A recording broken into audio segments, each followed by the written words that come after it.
So I thought I would take a few minutes to tell you a little bit about my some of the things I went through in trying to plan this pilot to make it uniquely ours. And I do this in the spirit of, as you can think of other things, talk to me about that, because a lot of the decisions we made about implementation this semester were just based on input from other people. Well, what about this? And what about this? Thinking about, again, the uniqueness of our program.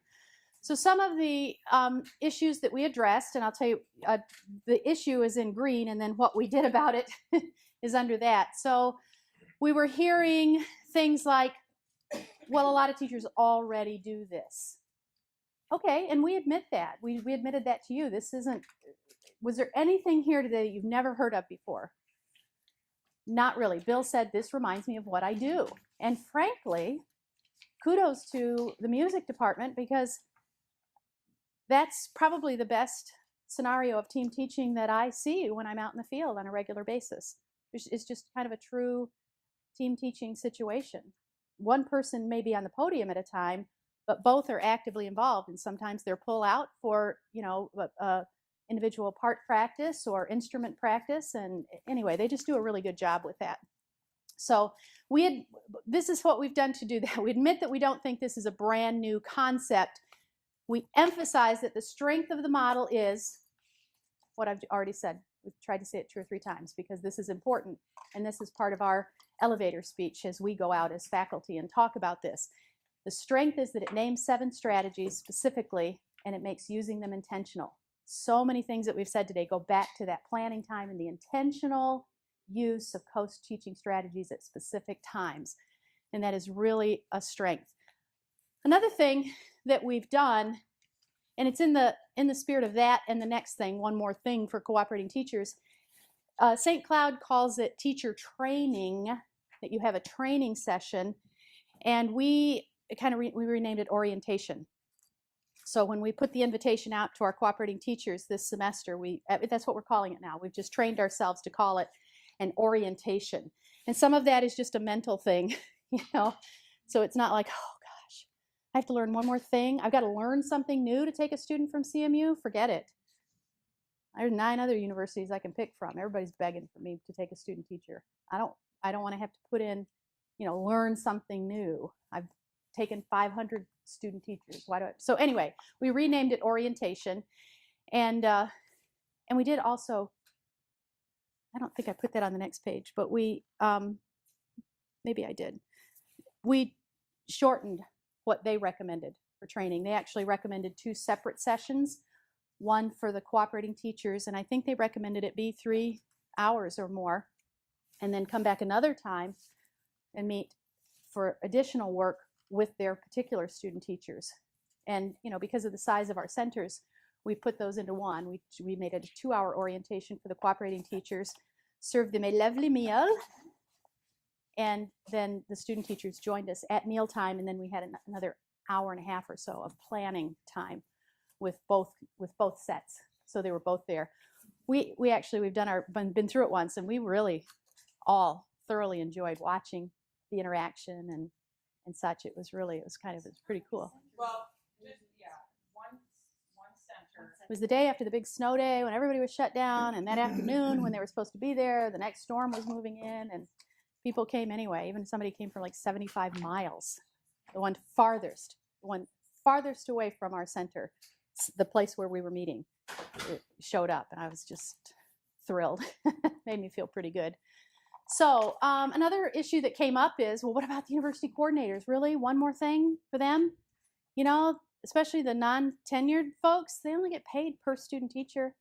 And we need to protect them, because we keep adding things on, and, okay, now learn to use this piece of technology. Okay, now add this written requirement that you need to do. Oh, now here's another evaluation. Here's another new thing. So that one more thing, well, we really have tried to protect our university coordinators, and what we ask them to do is be involved. Just, learn about the model and be there to support your cooperating teachers. Kind of came up with the idea. We'll see I'll let you know how this works this semester.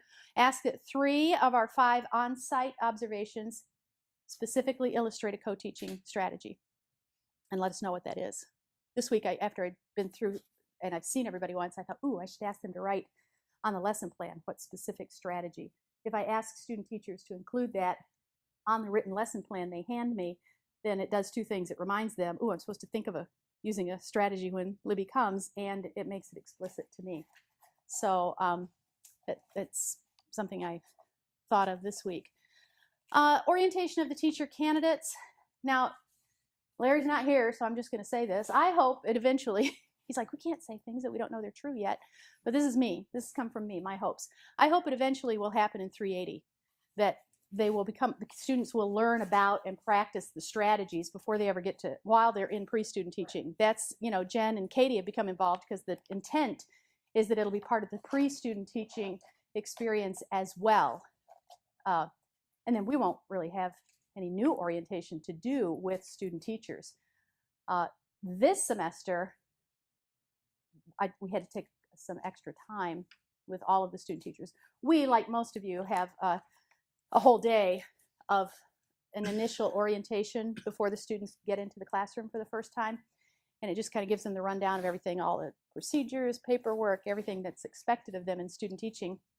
So we each of us sacrificed a portion of our day to go over the strategies. And we just put the students to work on it. With each strategy specifically, we put them in age appropriate groups, had them imagine what kinds of lessons those might work with, and talk through it. And they've been really open to it and really involved in making it happen. We've been getting some good stories. So here's reactions so far. They really have mostly been positive, just from the very beginning. Early last semester, it occurred to me that I might benefit from meeting with some administrative teams. Just go straight to the top. Let's see how this is going to fly in the area. So I was invited, or I talked to the human resources director in Granville. That happens to be the district I live in, and I use as often as I can for student teachers. And I said, Connie, you know, it seems like, I guess I was telling her about it. And she said, seems like this is something the administrative team would like to hear. I don't remember whose idea it was. Anyway, she got me on the agenda, and I went in and presented the model to the administrative team, which was superintendent, principal of each of the schools in the district, the HR director, the special ed director. So it was the whole administrative team. And again, the response was very positive. I said to the principals, hey, what if I give you a handout about this? Would you give it to your teachers at a faculty meeting? Are you willing to support this? We have to get the word out. How do we do that? And one of the principals said, well, you could give us a handout, but it's going to end up in the stack of papers they take away from the meeting. What if you made a short video? I was like, ooh. She said, I would be more than willing. She goes, 3 to 5 minute video, show it in a faculty meeting.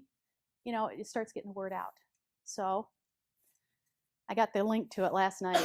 I was like, I knew I shouldn't have been in that. You know how you hate to see yourself. But it's pretty good. You know, wrote a script for it. Somebody over in the center, formerly known as Facet, gave me some guidance on how to write a script for a video and how to keep the timing. And it's just, I'm really excited about that. So we're going to have that link pretty soon. And once he adds some music and some transitions and things like that, we'll have that link to kind of start advertising this thing. I had said my goal is by the time we get student teaching applications for the fall semester and we start making those calls to school, we can point principals to the link to get the word out into the classrooms. Now, again, that's my idealism, hoping that we go statewide next fall. Haven't been promised that yet, but that's my goal, my idealism. Let's see, what else? Oh, I told you about the unlikely placement already. I jumped ahead about that. So when I was calling last semester to make placements for this semester and was sharing that with principals, one principal said to me, because this was a high school history placement with I'll just say it, an older man. And I will be frank, my stereotypical mind thought if we're going to get some resistance, that's who it will be from. And sure enough, I'm calling, the principal says to me when I said, oh, by the way, I'll let you know that we're piloting a co-teaching model in our center this semester, Well, what if a teacher doesn't want to do it? Is it a make or break? Does that mean you can't have a student teacher? So you know, I've been watching all the politicians, so I gave a very political non-answer and didn't tell him yes or no, and just sort of held my breath. Well, he was one of the first ones to RSVP for the orientation, and he came and was very interactive, very positive, very upbeat, you know, because I'm keeping an eye on this guy. And this came certainly from the principal, not from him. Well, the first comment I got back from one of my coordinators observing a lesson was she was so excited. I opened my email and Deb had said, I just left such and such high school and I watched this lesson. And in this high school history class, they used stations as the co-teaching strategy. Stations. And I was watching the kids' interaction, and except for the few girls who were trying to act like high school girls and pretend like they weren't having a good time and weren't engaged, everybody was engaged, but really they were engaged. You know that I'm trying to be too cool to like this. But she said all the students were engaged, and they effectively used the station strategy, which is super cool.